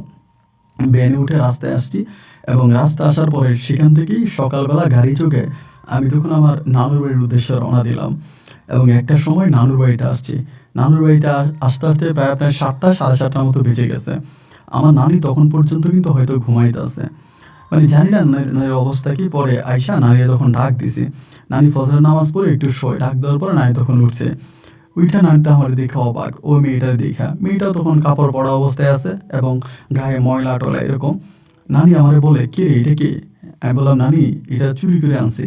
নানি তখন বলে কি বলিস তুই চুরি করে আনছিস? এত সুন্দর একটা মেয়ে রে কই পাইছস? আমি বললাম তো চুরি করে আনছি, বিলের মধ্যে পাইছি নিয়ে আসছি। তাই নানি হাসাহাসি করতেছে, মেয়েটাও তখন হাসে। পরে আমার নানু মেয়েটারে ঘরের ভিতর নিয়ে গেছে। আসলে এটা মানে এক কাল্পনিক বিষয়ের মতো ভাই আমার এই জীবনটা আর কি। যাই হোক, পরে আমার নানি তারে ঘরে নিয়ে গেছে। ঘরে নিয়ে যাওয়ার পরে আমার নানি আর তার কোনো অতীত খোঁজে নাই। মানে মেয়েটারে দেখা আমার নানুর এতটাই ভালো লাগছে যে মেয়েটা কে, কোত্থেকে আসছে বা তার পরিচয় কি, এসব কোনো কিছু আমার নানি আর খোঁজে নাই। মেয়েটারে পেয়ে আমার নানি তখন মহা খুশি হয়ে গেল। এবার নানি আশেপাশে অনেকেরে বলতেছে আমার নাতি বিয়ে করছে, এবং সবাইকে বলতেছে যে নাতি তার বাড়ি থেকে বিয়ে করে আনছে। মানে আমার বাড়ি থেকে আমি বিয়ে করে আনছি নানি, এটাই সবার কাছে বলে। এই করতে করতে পরে নানি হুজুর ডাকছে, অনেক দূরের একটা হুজুর ডাকছে, ডাইকা ওই হুজুর দিয়া মেয়েটার সঙ্গে আমরা কলমা পড়াই দিছে। মানে কাবিন তো আর হয় নাই, বা কাবিনের কোনো প্রমাণ মেয়ের কাছেও নেই, আমার কাছেও নেই, আমার কোনো কাগজপত্র নেই, মেয়েরও কোনো কাগজপত্র নেই। তারপরে এখান থেকে তখন মেয়েটার সঙ্গে আমার এই মানে বিয়ে হলো। বিয়ে হওয়ার পরে তখন মেয়েটা আমাকে একটা ওয়াদা করেছিল বাসর ঘরে যে আপনি যতই অভাবে থাকেন আপনি ওয়াদা করেন যে আপনি আর চুরি করবেন না, এটা ছেড়ে দেবেন, কারণ আমি আমার আগের স্বামীকে ছেড়ে আপনার কাছে আসছি, এখন আপনিও যদি চুরি করেন তাহলে আমি কই যাব? চুরি করতে গেলে হয়তো মানুষ আপনাকে ধরে পিঠে মেরে ফেলবে। So আমি চাই না আপনি চুরি করেন, আপনি যা কামাই করবেন আমরা তাই খাবো, প্রয়োজনে দিনে 3 বেলার জায়গায় আমরা 1 বেলা খাবো, আর প্রয়োজনে আমিও নারীর সঙ্গে মাঝে মাঝে কাজ করবো, সমস্যা নাই, আমি তো গরিবের মেয়ে, আমি তো আর ধনীর মেয়ে না, সুতরাং আপনি চুরিটা ছেড়ে দেন। যখনই স্বপ্ন আমাকে বললো চুরি ছেড়ে দেওয়ার জন্য, আমি তখন নিজেই চুরিটা ছেড়ে দিলাম। চুরি ছেড়ে দেওয়ার পরে আমি প্রায় আপনার মাস খানিকের মতো ওর সঙ্গে ছিলাম এখানে। মাস খানিক পরও আমারে বলতেছে আমি একটু আমাদের বাড়িতে যাব, আমার আব্বা আমার জন্য খুব খারাপ খারাপ লাগতেছে, আপনি আমার সঙ্গে যাবেন কিনা? আমি বললাম যে আমি তো যেতে পারবো না, আর আমি গেলেও বা কি পরিচয়ে যাবো, একটা কাজ করো তুমি আগে যাও এবং এরপরে না হয় আমি পরে যাব। এরপরে আমি তাকে তার বাপের বাড়িতে দিয়ে আসলাম, তার বাবার বাড়িতে দিয়ে আসলাম। তখন কিন্তু মোবাইল ফোন টোন বের হয়েছিল, বাটনের ফোনগুলো ছিল হাতে হাতে, বাট আমাদের কাছে মোবাইল ফোন নাই। পরে তারে আমি তার বাপের বাড়িতে দিয়ে আসছি, মানে দিয়ে আসছি বলতে রাস্তার মধ্যে নামাই দিয়ে আমি চলে আসছি। ওই বাপের বাড়িতে গেছে 4 দিন পরেও তখন করছি কি তার এক দুঃসম্পর্কের চাচাতো বোনের নিয়ে আমাদের বাড়িতে আবারও আসছে। আসার পর ওই চাচাতো বোন বলতেছে দুলাভাই বাড়ি চলেন, মানে তাদের বাড়িতে যাওয়ার জন্য।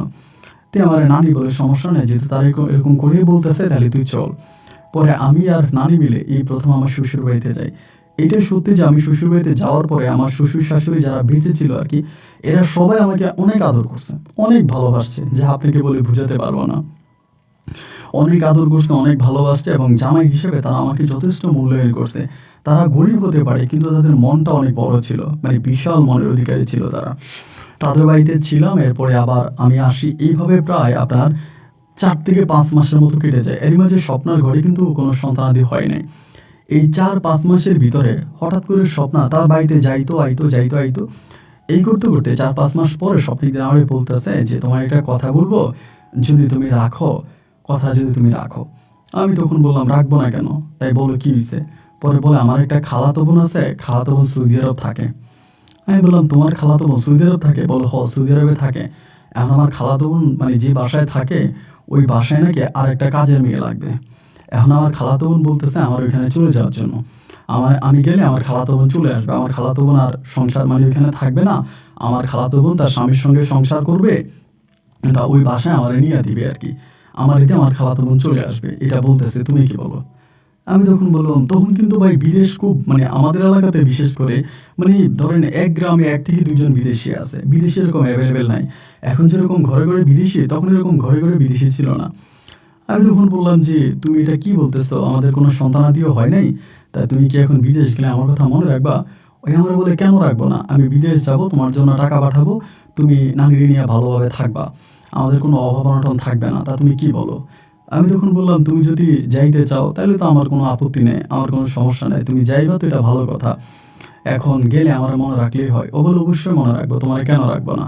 তা এরপরে ওই আমার সঙ্গে বলি তখন এই সিদ্ধান্ত নিলাম যে ও সৌদি চলে যাবে, কাগজপত্র ঠিকঠাক করতেছে, ওদের বাড়িতে যাইতেছে। কিন্তু ভাই একটা অবাক করার বিষয় কি জানেন, এই যে মাঝরাতে ওই আমার হাত ধরে ওর শ্বশুর বাড়ি থেকে চলে আসছে, ওর শ্বশুর শাশুড়ি অথবা ওর স্বামী একটা বারের জন্য ওদের বাড়িতে ওর কোনো খবর নেয় নাই, মানে একটা বারের জন্য ওদের বাড়িতে গিয়ে জিজ্ঞেস করে নাই যে মেয়েটা কই চলে গেছে।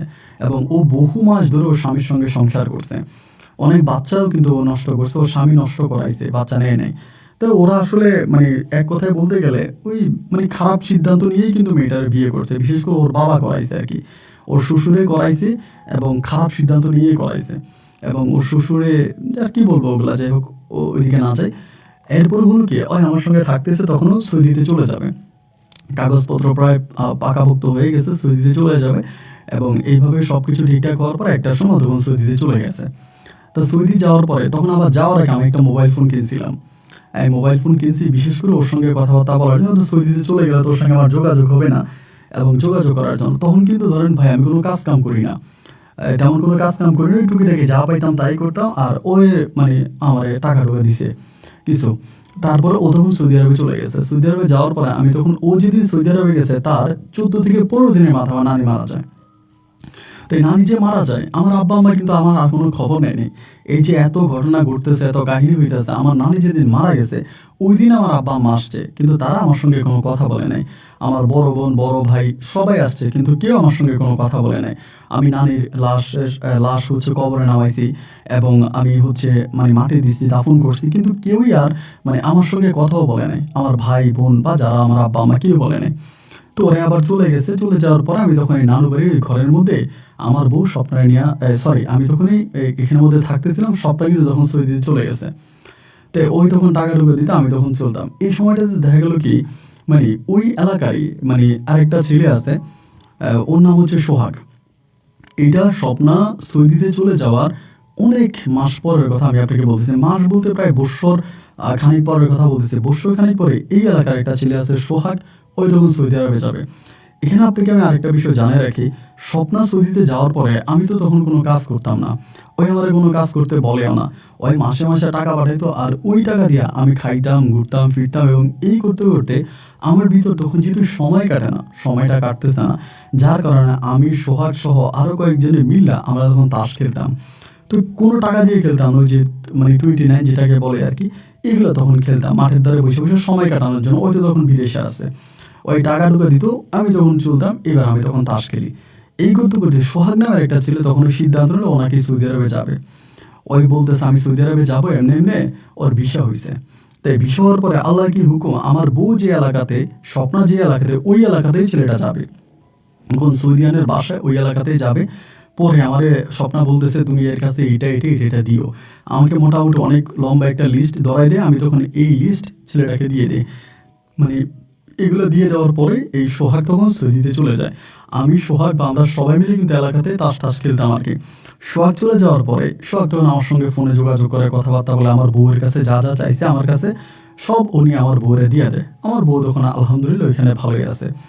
এইভাবে সময়গুলো কেটে কাটতে, ওই যে বলে না যে পাতা চুরি, লতা চুরি, মহারাজার হাতি চুরি, তা এইরকম খালি খালি খেলতে খেলতে এবার সময় বলতেছে যে একটা কাজ করি, এবার আমরা এই ধরেন কোক বাজিতে খেলি, মানে কোক 2 লিটার কোক খাওয়াইতে হইব, চানাচুর খাওয়াতে হবে।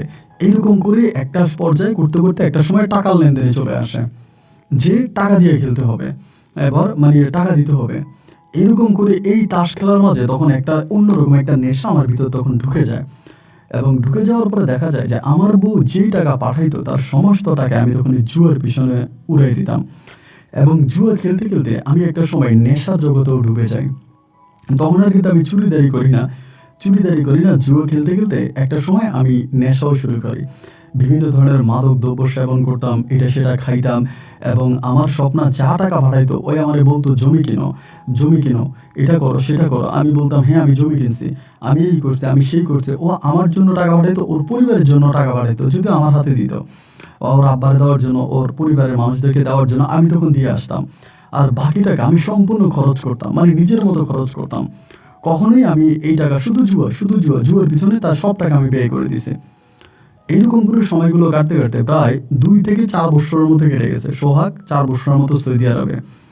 এবং 4 বছর পরে আমি তখন আমার বউ স্বপ্নারে বলতাম যে স্বপ্না, তুমি তো গেল আজকে বহু বছর হয়ে গেছে, একটা কাজ করো, তুমি বাড়িতে আসো, এভাবে তুমি বিদেশে থাইকো না। ওই তখন আমারে বলতেছে আমার সমস্যাটা তো এই জায়গায়, প্রতি সপ্তাহে আমার মালিক আমার ছুটি দেয়, মানে শুক্রবার শনিবারে আমার ছুটি, কিন্তু আমার বাৎসরিক কোনো ছুটি দেয় না। এটাই সমস্যা। কিন্তু এখানে বেতনও ভালো, কাজও ভালো, সবই ঠিক আছে, কিন্তু বাৎসরিক কোনো ছুটি নেই। যে প্রতিটা প্রবাসীরা যেরকম 2 বছর পরে দেশে ছুটিতে যাইতে পারে, এখানে কোনো ছুটির ব্যবস্থা নেই। এবং এই ছুটির ব্যবস্থা না থাকার কারণেই ওর যে খালাতো বোন গেছিল ওই মালিকের বাসা, ওর খালাতো বোন একেবারে চলে আসছে। তার কারণ একটাই, ওইখানে কোনো ছুটি নেই। ওইটা সরকারি চাকরির মতো, আপনার প্রতি সপ্তাহে 2 দিন ছুটি, বাৎসরিক কোনো ছুটি নেই। যদি চলে আসতে হয় তাহলে একবারেই চলে আসা লাগবে। এই কথাগুলো তখন বলতেছে। এরকম করতে করতে একটা পর্যায়ে ওইখানে থাকা যে সোহাগ নামের ছেলেটা একদিন আমার বলতেছে যে কালাম ভাই, একটা কথা বলি, কিছু মনে করবে না, আপনার বউ কিন্তু ওইখানে খারাপ কাজ করে। আমি বললাম মানে কি খারাপ কাজ করে? বলো আপনার বউ কিন্তু সৌদি আরবে খারাপ কাজ করে। আমি অনেক বাঙালিদের সাথে এরকম মিশছি, আমি খবরটা গোপনে পাইছি, ভাবি কিন্তু বিভিন্ন ছেলের সঙ্গে খারাপ কাজ করে সৌদিতে। আমি বললাম তুই কি শিওর? বলে ভাই আমি 100% শিওর ওই খারাপ কাজ করে। এবার আমি তখন স্বপ্নারে বললাম যে স্বপ্না, তুমি নাকি খারাপ কাজ করো সৌদিতে, এমন খোঁজ খবর আমি পাইছি, তুমি খারাপ কাজ করো। এই নিয়ে তার সঙ্গে তখন আমার ঝগড়া লেগে যায়, মানে ঝগড়াটা শুরু হয় ওখান থেকে। ঝগড়াটা ওখান থেকে শুরু হওয়ার পরে ঝগড়াঝাটি তখন বাড়তেছে, যায় ঝামেলা বাড়তেছে। এইরকম ঝগড়াঝাটি হইতে হইতে হইতে হইতে একটা পর্যায়ে ওই আমার বলে, তুমি না জমি কিনছো, কই কই জমি কিনছো, আমি যে তোমার টাকা পাঠাইছি তুমি এই টাকা কি করছো। মানে যখনই আমি ওর বললাম যে তুমি খারাপই করো, তখনই আমাকে উল্টা ডাউট করে বসছে যে আমি টাকা কি করছি। এই যে আমার জন্য এরকম লক্ষ লক্ষ টাকা পাঠাইছে, ওই টাকা আমি কোন জায়গায় খরচ করছি বা কি করছি, এগুলো তখন আমার ধরছে। ধরার পরে আমি তখন বললাম যে আমি টাকা রাখছি, করছি, যা করছি যেটাই করছি। তখনও বলতেছে তুমি কি করছো, ওই টাকা কি করছো আমার বলো। এবার ওর বাবারে তখনও পাঠাইছে যে আপনি জানতো নাকি জমি কিনছে, কোথায় কোথায় জমি কিনছে দেখেন তো। ওর বাবা তখন সেই এলাকাতে খবর নিয়ে দেখলো যে আমি কোথাও এক ফোঁটা পরিমাণের জমি কিনি নাই, এবং আমি জুয়া খেলি, এবং সব টাকায় প্রায় আমি জুয়ার পিছনে নষ্ট করছি। এগুলো জানার পর ও তখন খুব রাগ করে, খুব মাইন্ড করে, এবং ওর মনে খুব কষ্ট পায়। ওই তখন আমারে বলে যে আমি তোমার সঙ্গে কথাই বলবো না, আমি তোমার সঙ্গে থাকবোই না, তুমি আমার পুরো লাইফটা নষ্ট করছো, আমার জীবনটা নষ্ট করছো। তুমি যে জুয়ারি এটা যদি আমি জানতাম আমি কখনোই তোমার সাথে সম্পর্কে জড়াইতাম না। আমি কষ্ট করে এত টাকা তোমার জন্য পাঠাইছি, আর তুমি তার সবটাকে জুয়ার পিছনে ব্যয় করছো। তুমি তো মানুষ ভালো না, আমিও তোমার সঙ্গে কথা বলবো না। এইসব বলা বলি করার পরে একটা পর যতক্ষণ বলতেছে যে আমারও তখন আর টাকা ঢুকা দিত না, আর আমি তখন জুয়ার নেশায় পুরো পাগল হয়ে গেছিলাম। আমি এই জুয়ার নেশার জন্য ভাই চুরি শুরু করে দিছি আবারও। যেহেতু জুয়া খেলতে পারি না, টাকা পাই না, আমি তখন চুরি শুরু করছি। জুয়া খেলতে পারি না, নেশা করতে পারি না। একটা পর্যায়ে ওই তখন সিদ্ধান্ত নিল যে ওই আমার বিদেশ নিয়ে যাবে, মানে আমার সৌদিতে নিয়ে যাবে।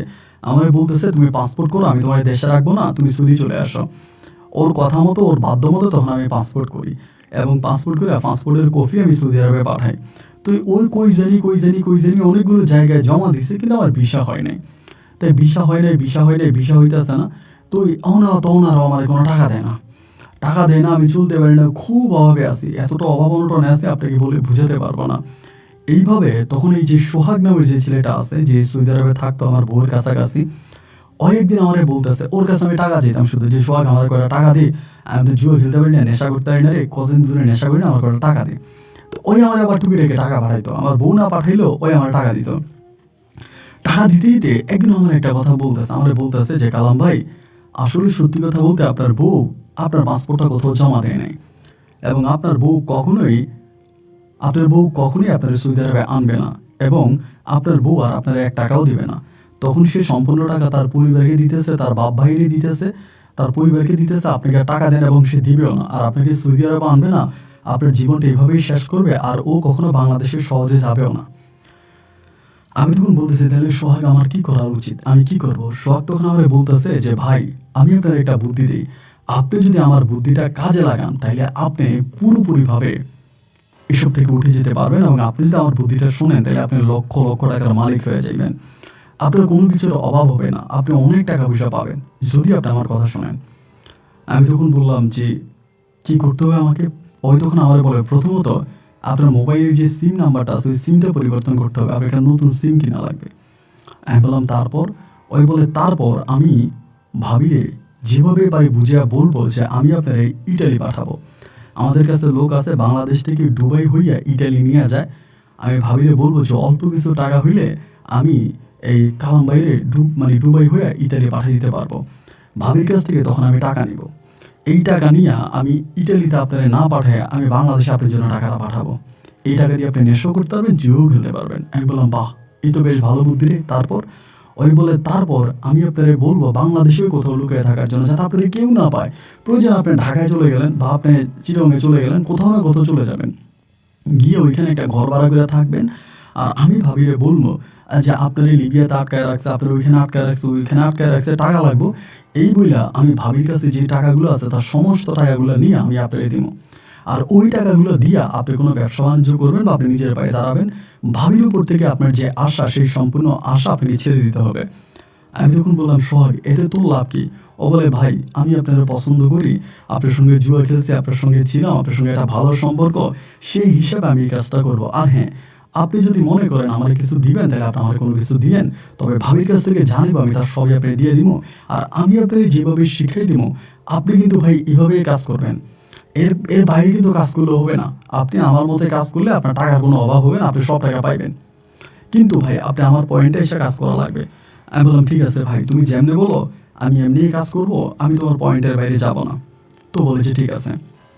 পরে তার সঙ্গে এই কথা হয়ে যাওয়ার পরে ওই কিছুদিন পরে, মানে ওই সোহাগ আমার যেদিন এই কথা বললো তার প্রায় আপনার 5 থেকে 6 দিন পরে একদিন স্বপ্ন আমারে ফোন দিয়ে বলতেছে, তুমি কি ইটালি যাইবা? এমনি আমি বললাম যে তুমি আমার সৌদি নিতে পারো না, আমি সৌদি যাইতে পারতেছি না, আর তুই আমি ইটালি যাবো, তুমি কি কইলে আমি ইটালি কেমনে যাবো?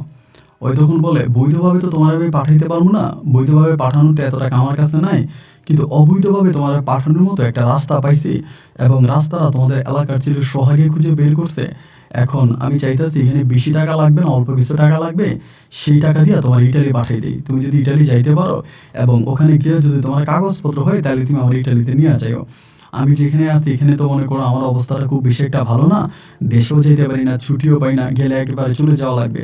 এর মাঝে যদি আমি তোমার ইটালিতে পাঠাইতে পারি, তুমি ওখানে চলে যাও, এরপরে তুমি আমার নিয়ে যাও, তুমি কি বলো? আমি বললাম তাহলে তো এটা ভালোই হয়, আমি ইটালিতে যাবে তো আমার জন্য খারাপ না, এই অনেক ভালো একটা বুদ্ধি, যদি তুমি ব্যবস্থা করতে পারো। ও বলে হ্যাঁ আমিও সব ব্যবস্থা করবো, তোমার কিচ্ছু করা লাগবে না, এখন তুমি শুধু সোহাগের সঙ্গে কথাবার্তা বলো, সোহাগ তোমার যেমনি বলে তুমি এমনি কাজ করবা। এই ঘটনার কিছুদিন পরে আমি তখন সোহাগকে বললাম, কি ব্যাপার টাকা নিছোস? সোহাগ বলে, টাকা নিছি ভাই, ভাবির কাছ থেকে মাত্র 2 লাখ টাকা নিছি। তো ভাই আমি 2 লাখ টাকা আপনার জন্য পাঠিয়ে দিতেছি। ওই কয় টাকা দিছে আমি তার জিজ্ঞেস করিনি। তখন হলো কি, সোহাগ আমার জন্য 2 লাখ টাকা পাঠায়। যখন সোহাগ আমার জন্য 2 লাখ টাকা পাঠায়, তখন তো ভাই আমি আসমানের চাঁদ পেয়ে গেছি। আর আমার কাছে 2 লাখ টাকা, আমার কি আর কোনো কিছু লাগে নাকি? আমি তো তখন অনেক টাকা, এই 2 লাখ টাকা পাওয়ার পরে ধরেন এই টাকা দিয়ে আমি তখন বেশ মানে আরামাইশে জীবন কাটাইতেছি।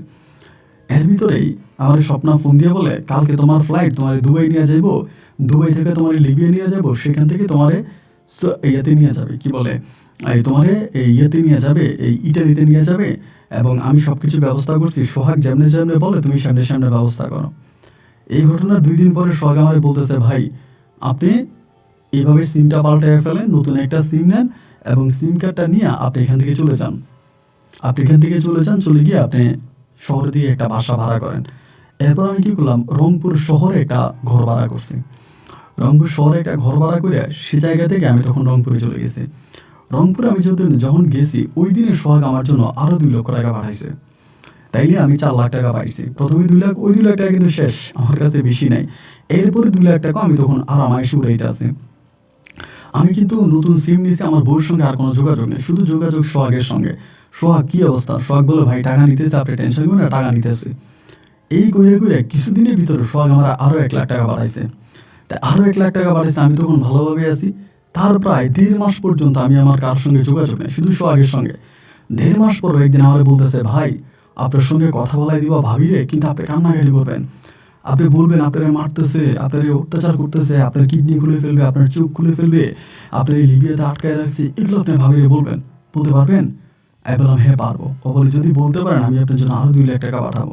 আমি বললাম, আরে বাপরে কী করছ? তাই ঠিক আছে আমি বলবো। এর কিছুদিন পরে সোহাগ আমার ফোন করছে, ফোন করে বলতেছে যে, কালাম ভাই কান্না করবেন না, নেন ভাবির সাথে একটু কথা বলেন। আমার বউ ফোনটা ধরে, আমার বউ তখন চিৎকার দিয়ে উঠছে, বলতেছে তোমার কি হয়েছে, তোমার কি করতেছে? ভাই ওর কান্না দেখে না ভাই আমার মনটা একটু দুর্বল হয়ে গেছে। তারপর আমি শক্ত করে রাখছি, আমার টাকা তো লাগবে আমার। আমি তখন বলতেছি যে না, আমার খুব মারতেছে, আমার খুব অত্যাচার করতেছে, আমার হাত পা বাইতে রাখছে, আমার চোখ খুলে ফেলবে, আমার টাকা লাগবে। ওরা বলতেছে টাকা দিতে হবে, টাকা দিলে মেরে ফেলবে। ওই বলতেছে আমি টাকা ব্যবস্থা করে দেবো, তুমি তুমি কষ্ট পাই না, তুমি কান্না করো না, সব ঠিক হয়ে যাবে, আমি টাকা ব্যবস্থা করো, তুমি কান্না করো না। এগুলো বলে তখন সোহাগে মোবাইল ফোনটা টান দিয়ে নিয়ে গেছে, টান দিয়ে লাইটে কেটে দিছে। এই ঘটনারই প্রায় আপনার পরের দিনে সোহাগ আমার জন্য আরও 2 লাখ টাকা বাড়াইছে, আমার জন্য আরও 2 লাখ টাকা বাড়াইছে। আমার তো ভাই তখন মানে রাজকীয় জীবন, আরও 2 লাখ টাকা। তুমি দামি জামা কাপড় পরে বড় বড় জুয়ার আসরে যাই। আগে তো জুয়া খেলতাম গ্রামের মধ্যে, গাছতলে, এখানে সেখানে, বিলের মধ্যে, এটা মজা পাইতাম না। এখন ধরেন শহরের সুন্দর বাসার মধ্যে জুয়া খেলি, নেশা করি এবং মেয়েবাজি করি, তখন আমার লাইফ অন্যরকম। এভাবে সময়গুলো কাটতেছে প্রায় বহুদিন তখন কেটে গেছে। এবং বহুদিন কেটে যাওয়ার পরে এর মাঝে সোহাগের বলবে, ও সোহাগ কী অবস্থা, আমার বউ কী অবস্থা? বলে, ভাই ঠিক আছে টাকা পাঠাইতেছে। সোহাগ কিন্তু আমার টাকা দিত ভাই, এটা কিন্তু মিথ্যা না, সে আমাকে প্রচুর টাকা দিচ্ছে। আমি যার হিসাব শেষ পর্যন্ত রাখি নাই, কোনোদিন 50,000, কোনোদিন 20,000, কোনোদিন 1 লাখ, এরকম করে কিন্তু আমার টাকা দিত। আর আমি এই টাকাগুলো কী করতাম, সব ব্যয় করতাম, সব আমি আপনার নেশার পিছনে, এই পিছনে সেই পিছনে আমি সব উড়িয়ে দিতাম। আমার পকেটে কিন্তু 1 টাকাও ছিল না। এভাবে দীর্ঘ প্রায় 3 থেকে 4 মাস প্রায় 4 মাসের মতো প্রচুর টাকা সোহাগ আমার দিচ্ছে। 4 থেকে 5 মাসের মাথায় সোহাগ আমার টাকা দেওয়া বন্ধ করে দিচ্ছে। 5 মাসের মাথায় সোহাগ আর আমার টাকা দেয় না। 5 মাসের মাথায় আমি তুমি সোহাগকে জিজ্ঞেস করলাম যে কী ব্যাপার সোহাগ, তুমি আর এখন আমার টাকা দিতেছো না কেন, আমাকে টাকা দিচ্ছ না কেন? ওই তখন বলে ভাই এখন আর টাকা দিব কেমনে, আমাদের ডিম পাড়া হাঁসটা তো মরে গেছে। আমি বললাম মানে ডিম পাড়া হাঁসটা মরে গেছে, কিসের ডিম পাড়া হাঁস মরে গেছে? ও বলে আপনার বউ তো চলে গেছে। আমি যে কী বলো আমার বউ চলে গেছে? আমার বউ কই চলে গেছে? বলে আপনার বউ কই জানি চলে গেছে, তার কফিল তারি নিয়ে চলে গেছে। আমি বললাম কফিল নিয়ে গেছে? বলে হ্যাঁ ওর কফিল ওরে নিয়ে চলে গেছে, ওই কিন্তু আর এখানে নাই। তখন কিন্তু প্রায় 5 থেকে 6 মাস পরে, আনুমানিক আর কি, আমার তো মাসগুলা গণা নাই, আনুমানিক বলতেছে। আমি বলি তুমি আমার এখন টাকা দিবে না? বলে না ভাই আপনার বউ আপনার টাকা দেয় না আমার, আমি আপনার দিব থেকে। এবার আমার শহরে থাকা দায় হয়ে গেছে। এর মাঝে সে আমার বলতেছে ভাই একটা কাজ করেন, আমি আপনার একটা বুদ্ধি দিই, আপনি ভাবির বাড়িতে যান, ভাবির গ্রামের বাড়িতে যান, গিয়ে আপনি ভাবির বাবা মার সবাইকে বলেন যে আপনি লিবিয়া থেকে আসছেন এবং এই কথা বললে আপনি ভাবির সাথে যোগাযোগ করেন, কইলে আপনি আরও টাকা পয়সা পাবেন। কিন্তু ভাই আপনার কাছে একটা অনুরোধ, আপনি কিন্তু আমার কথা কিচ্ছু বললেন না, আমি যে মানে আপনার এই প্ল্যানিং করাইছি বা এগুলো চাই ভুলেও বললেন না। আমি জানি না সোহাগ তুমি আমার এত টাকা দিছো, আমার তুমি এত টাকা পাঠাইছো, তো আমি কেন এগুলো বলবো? আমি কখনোই বলবো না। আল্লাহ ভাই আচ্ছা ঠিক আছে, তবে যদি কোনো টাকা ঢুকে নিতে পারেন আমাকে কিন্তু কিছু দিন ভাই। আমার আচ্ছা ঠিক আছে দিমনি। এই ঘটনার কয়েকদিন পরে আমি তখন আমার শ্বশুর বাড়িতে গেছি। যাওয়ার পরে আমার শ্বশুর তারপর সবাই তো আমার দেখে অবাক, এই তুমি কোত্থেকে আসছো, তুমি কোত্থেকে আসো, এই তোমার নাকি কে লিবিয়াতে নিয়ে গেছে, এটা সেটা। আমি বললাম হ্যাঁ আমার লিবিয়াতে নিয়ে গেছে, আমার মারছে, আমার খুব টর্চার করছে, আমি দেশে আসছি, আমি বাড়িতে আসছি। এই কথাবার্তা বলার মাঝেই তারা তখন কি করলো, স্বপ্নারে ফোন দিছে। ফোন দেওয়া মাত্রই স্বপ্না তখন কল ধরছে, ধইরা স্বপ্না বলতেছে যে মানে কল দেওয়ার পরে স্বপ্না তখন বলতেছে যে একটা কাজ করা, আমার স্বামীর সঙ্গে আমি কথা বলবো, আমার স্বামীর সঙ্গে আমি কথা বলবো, এটা বলতেছে। এবং এটা বলার পরে স্বপ্না তখন করলো কি আমার সাথে কথা বলাই দিছে, তারা আমার সঙ্গে কথা বলাই দিছে। কথা বলাই দেওয়ার পরে স্বপ্ন তখন কান্না করতেছে, মানে চিৎকার করে কান্না করতেছে আর বলতেছে তুমি কই আসো, তুমি কই আসো, তুমি কই আসো? আমি বললাম আমি যেখানে আছি, যে জায়গায় আছি, তা তুমি আমার, তুমি কই, তুমি কই? ওই তখন বলতেছে যে আমি তো লিবিয়াতে। তুমি লিবিয়াতে? তুমি লিবিয়াতে কেমনে গেলা? আবার আমি লিবিয়াতে চলে আসছি তোমার খোঁজার জন্য, তোমার খোঁজার জন্য আমি লিবিয়াতে আসছি। আমি তো লিবিয়ার অনেকগুলা ইয়েতে, মানে অনেকগুলা জেলে, এই জায়গায় সে জায়গায় আমি বহু জায়গায় তোমার খুঁজছি, আমি তো তোমার পাই নাই।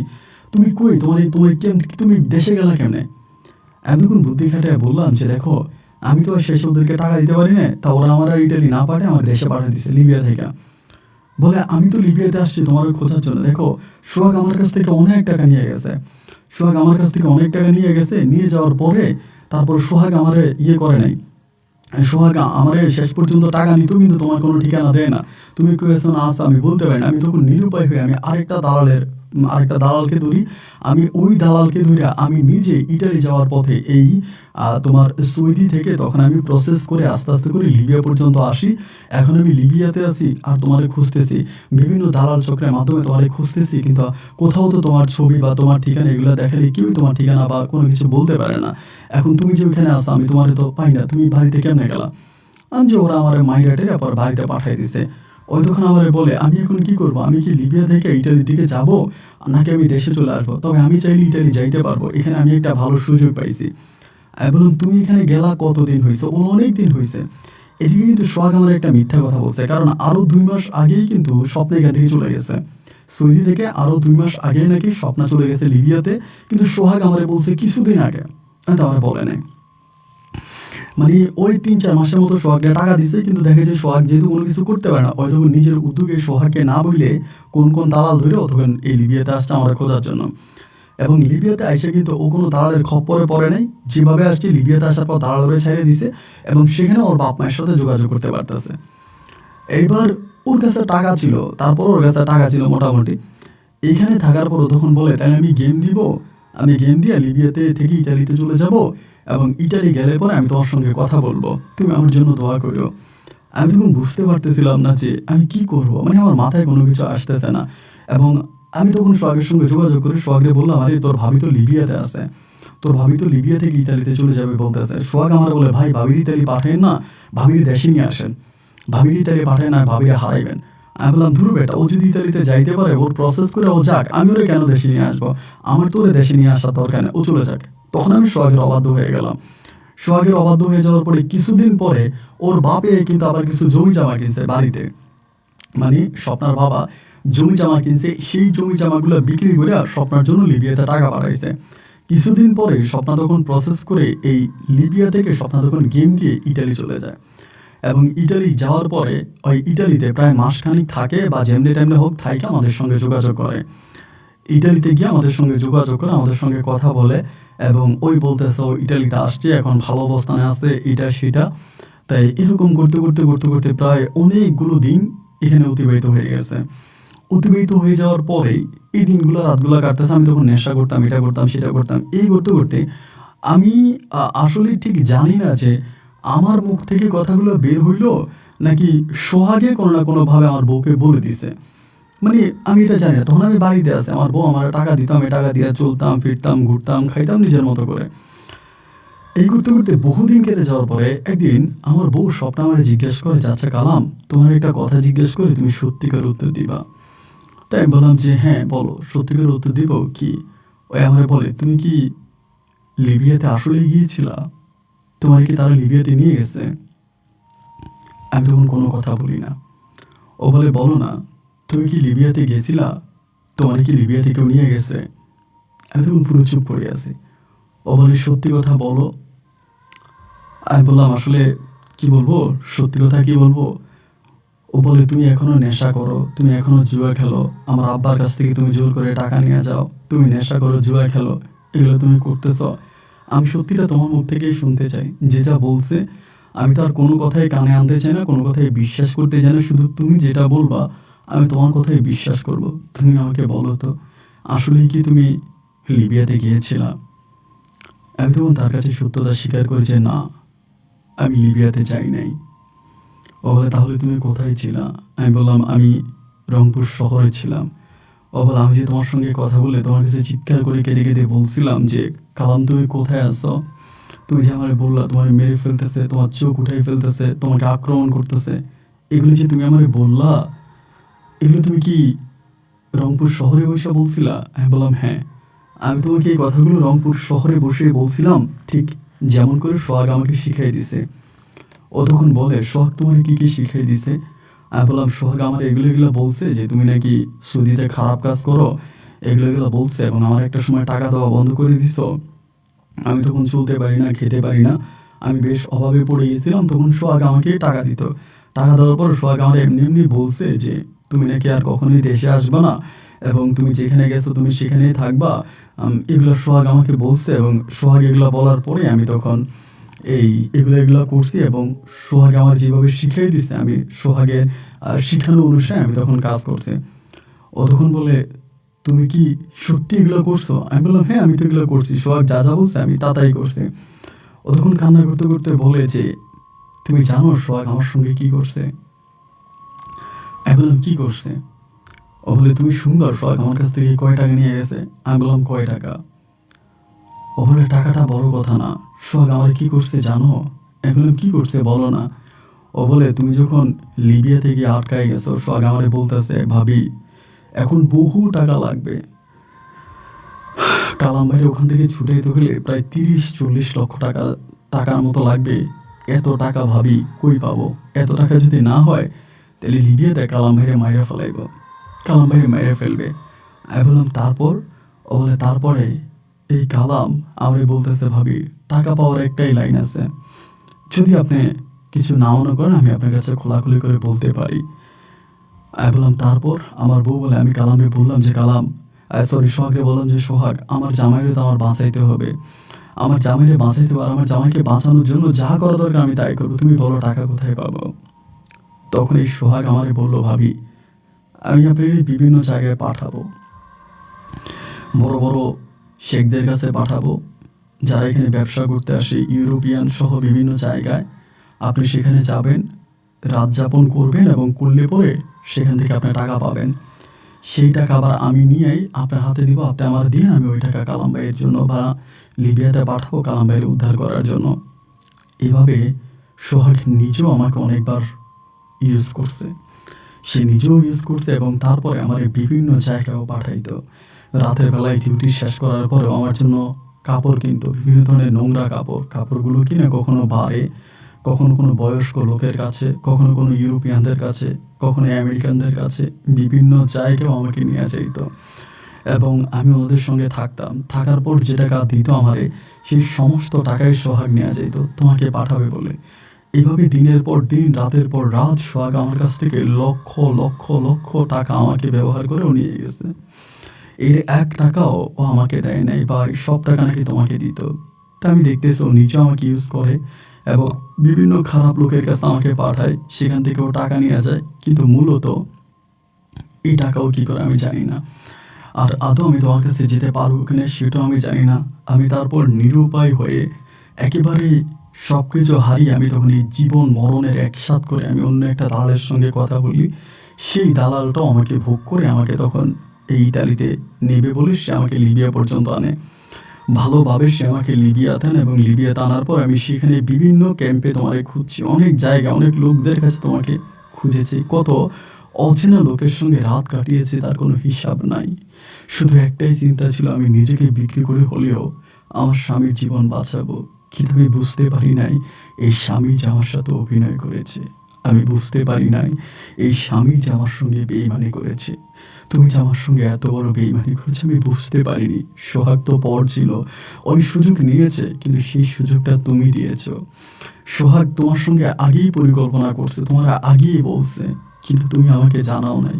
সোহাগ তোমাকে যেমনে বলছে তুমি সেমনেই কাজ করছো, আর আমাকে কত অচেনা পুরুষের সাথে শুইয়েছো।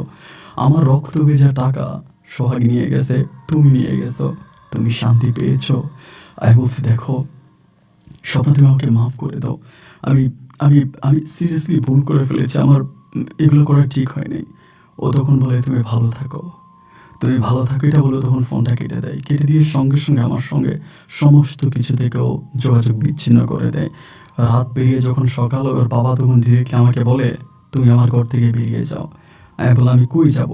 বলে কই যাবো তুমি জানো?